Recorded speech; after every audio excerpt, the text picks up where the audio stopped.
Hey everyone, it's Hannah. I hope that you're all well. Bit of a different video today. I've briefly mentioned it in past podcasts, but I've been putting off actually starting to do this. So I had the idea a few weeks ago to do like a mini series with tips and advice and blah blah blah about helping creative businesses, because I am a creative business. I am the owner of the Corner of Craft. I make hand beaded stitch markers, but I also dye wool. As you can see, it's drying in colours inspired by Dungeons and Dragons, and I have a hair on my arm and it's really tickling me. So during the quarantine and lockdown and the whole global situation, I've had a few friends reach out to me and have either started their own business and want some tips and advice, or want to start their own business and want some tips and advice. So I thought I'd do a little video series. So who am I and what right do I have to give advice about creative businesses? I'm sure you're all wondering that. I am full-time with the Corner of Craft. It is my full-time job, which is absolutely amazing. And yeah, I've been running this business for about 7 years. So I thought I'd take you on a journey of how I got to be where I am. For those of you who are new to the party and don't really know who I am and where I've come from. So grab yourself a cup of tea, get comfortable, and let's go. My tea is too hot still, I cannot drink this. So, like I've already said, I'm Hannah, I'm the owner of the Corner of Craft. If you find this video at all helpful, feel free to give it a thumbs up and subscribe, because there'll be more of these. Before I got to the advice portion of this series, I thought it would be super fun to travel back in time and see where my humble roots were with the Corner of Craft and how I grew my business to be what it is today. When I started university in 2009, I had no idea what I wanted to do. I had no idea what I wanted to be when I was a grown-up. I had no idea what I wanted my job to be. I went to university in Nottingham, which is currently where I live still, and I studied German and French because I thought, well, if nothing else, at least by the end of it, I will get the knowledge of 2 languages out of it. Turns out, if you don't speak one of those 2 languages for 7 years, you kind of forget how to. So my French is not what it used to be.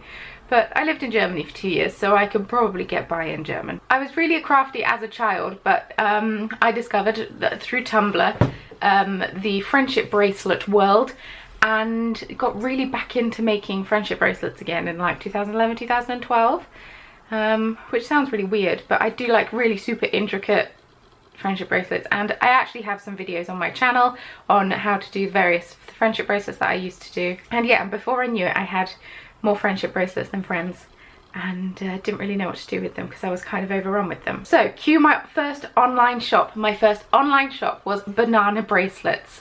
I was known across the internet as Hanana the Banana, because some people used to say Hannah the Banana, but nobody says banana as far as I was aware, so my sister used to call me Hanana the Banana.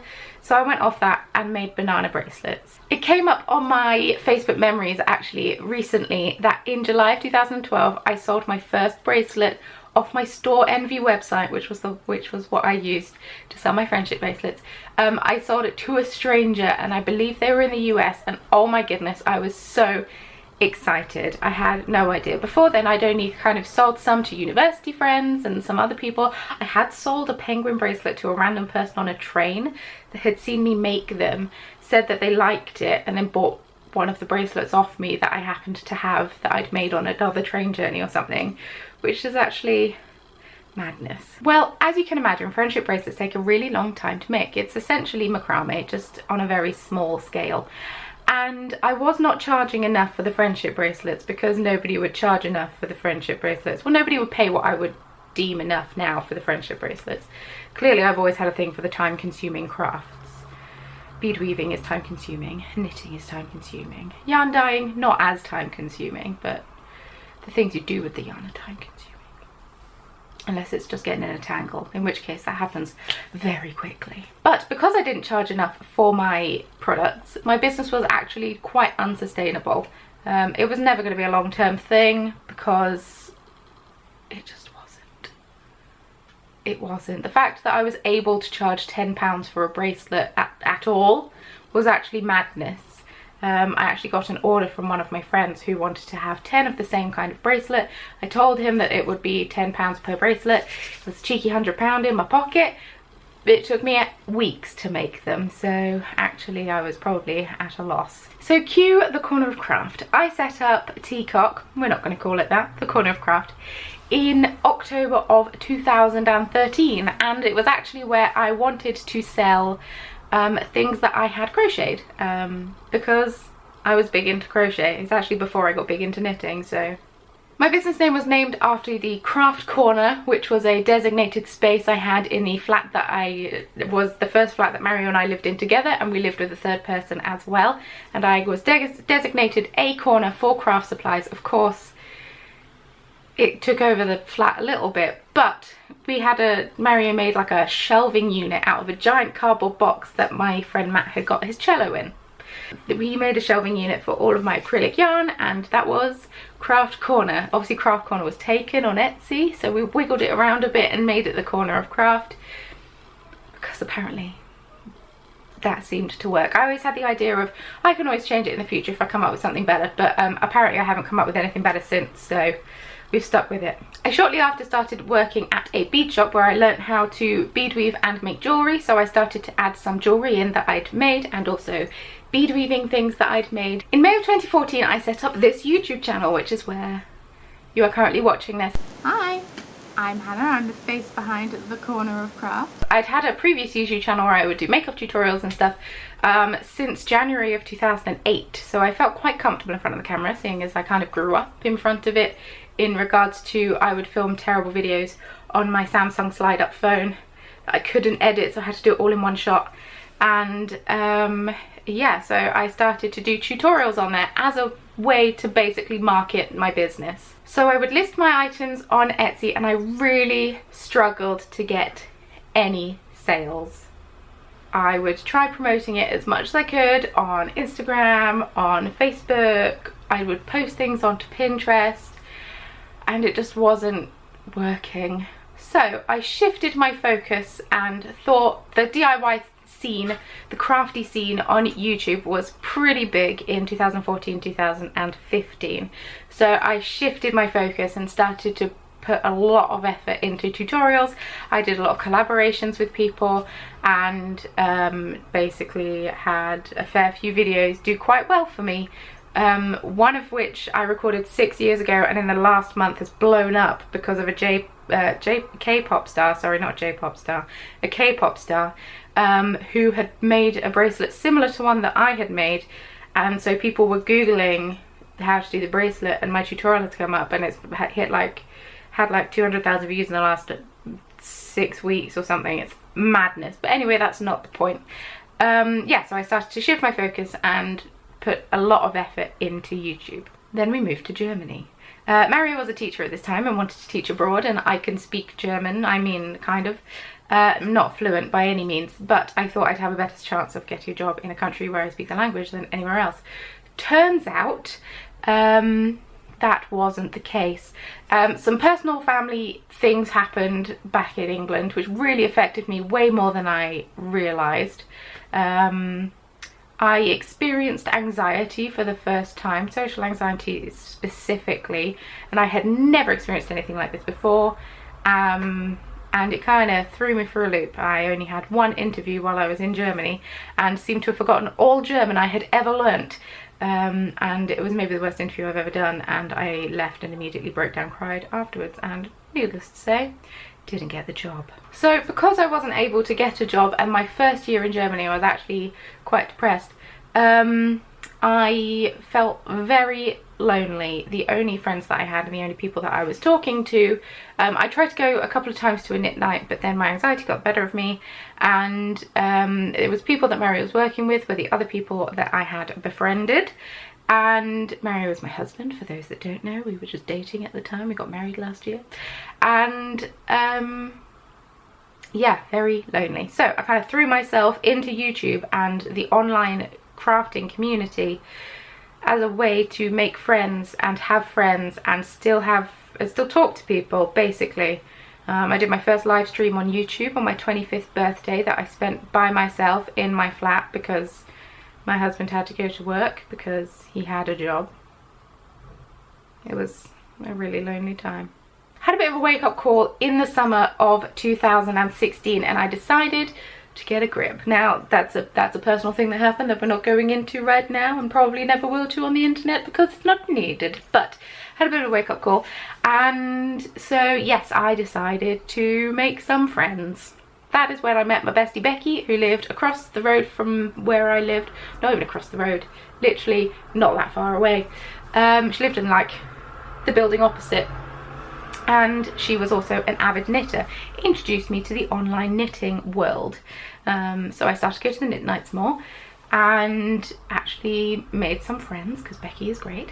And yeah, managed to get myself out of that hole. So being now plunged into the online knitting community and watching loads of knitting podcasts, I believe Kristen and Vullenvine was my very first podcast that I watched. It's madness now that we're actually friends, but that's not the point. And Becky looked at my beaded charms that I made and mentioned that there would actually be quite nice stitch markers. So I took to Google, I took to Etsy, and I was searching around, searching for like bead weaving stitch markers, brick stitch stitch markers, peyote stitch markers, beaded stitch markers, blah, blah. Literally searched everything and wasn't able to find anyone else doing it. I mean, there could have been, and their SEO was so bad, but I tried so many things, mainly because I was trying to have a look to see what kind of price point I would price them at. Turns out I had to make that up myself, but that's fine. So I was already posting monthly catch-up videos that I would call my crafty chat on YouTube, where I would sit and natter for 20 minutes or so. So I decided to switch that into my knitting podcast because I was watching so many knitting podcasts. I had grown quite obsessed with them, so I thought, I want to slice that pie, I want to get involved myself. During my time making stitch markers, I had already, or during my time making tutorials, sorry, I had already started to grow a customer base. And so when I started to do podcasts, I already had a customer base there that I had built up from YouTube and the Instagram following that I had, even though it was very low in comparison to now. And my stitch markers seemed to go over well, which was always a surprise because I tried to make beaded things before and it just didn't sell. I even tried to do kits, they just didn't sell. So much work, but that's fine. We managed to find a niche. So while I was binge watching all of these podcasts, I fell in love with hand-dyed yarn and wanted to give it a go myself. So I gave it a bit of a go, dabbling. In the last few months of us being in Germany, I bought some yarn, I bought some dyes just to see if it was something that I liked, and came up with a business idea to dye yarn inspired by cake. I actually have the list of various cake themed colorways. So I actually had the business idea to make the yarn cakery, which is funny now because my husband is now a baker, but I had loads of colour ideas that I had, so many.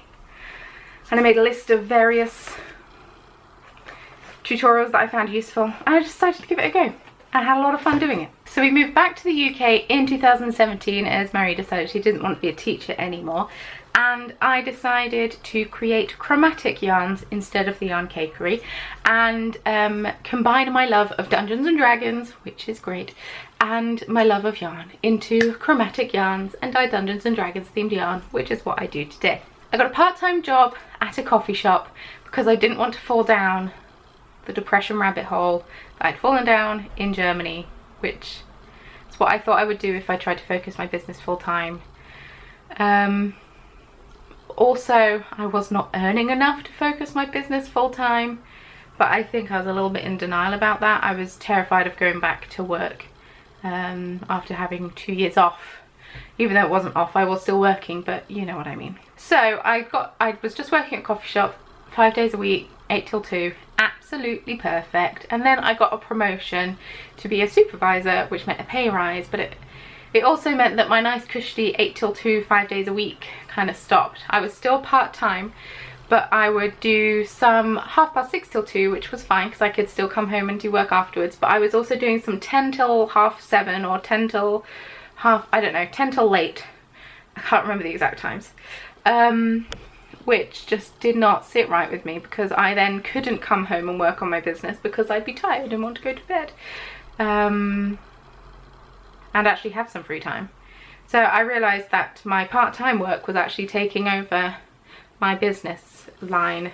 Also wasn't a huge fan of the manager, and whilst applying to other jobs just decided to quit this one, thinking that one of the jobs that I'd applied for was like a guaranteed yes, which was very naive. It was not a guaranteed yes. So in July of 2018 I didn't get the job and I quit my other job, and so I was basically out on a limb doing the Corner of Craft and chromatic yarns full time.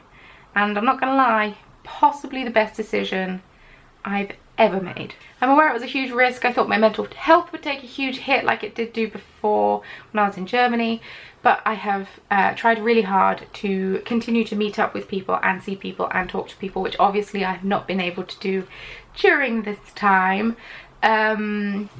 But I don't know. I don't know. I guess I haven't had a family tragedy happen whilst I'm in a foreign country. I was fortunate in that I did have savings because I save money. I did have savings that I could fall back on if I needed to, but I can proudly say I have never once had to dip into those savings, and have gradually been adding to them since. Plus there was always the comfort of being able to apply to another job if I needed to. If I look at my finances from 2 years ago and last year, and in comparison to now, if I look at my finances 2 years ago just compared to last year, I don't actually know how we survived, but we're extremely cheap people, so that could have a contributing factor. I feel so lucky and so fortunate that I was able to take that leap with my business and have all that time that I could commit to it, because I honestly don't think my business would be what it is today if I hadn't chosen to do that.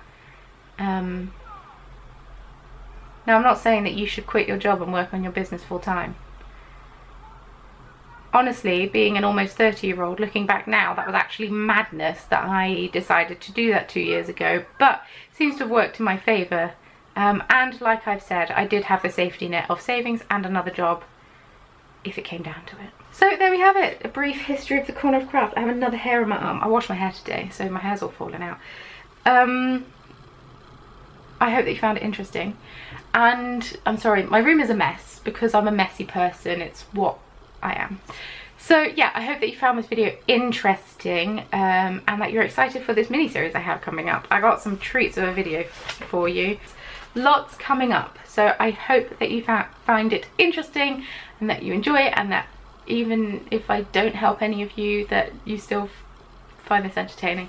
If you'd like to follow me on social media, please feel free. Links can all be found in the description box below, as well as any other information that I think you might need. Feel free to give this video a thumbs up and subscribe. I post a fortnightly knitting and crochet podcast here on YouTube, and also, like I've said, I'm going to have many more videos in this series coming up. Yeah, if you liked the video and want to support the channel, I have actually set up a link on Ko-fi. So if you want to buy me a coffee, feel free. No pressure at all. None. It's just there if you want to. Also in the description box below. And with all that being said, I received a parcel while I was filming, and I want to open it because I know what it is and I'm very excited about it. So thank you so much for watching, and I will see you very soon in my next video. Bye. Okay, I know you're all curious to know what's in the delivery. Oh, I'm so excited! Enamel pins! I'm so excited. Oh, I'm so excited.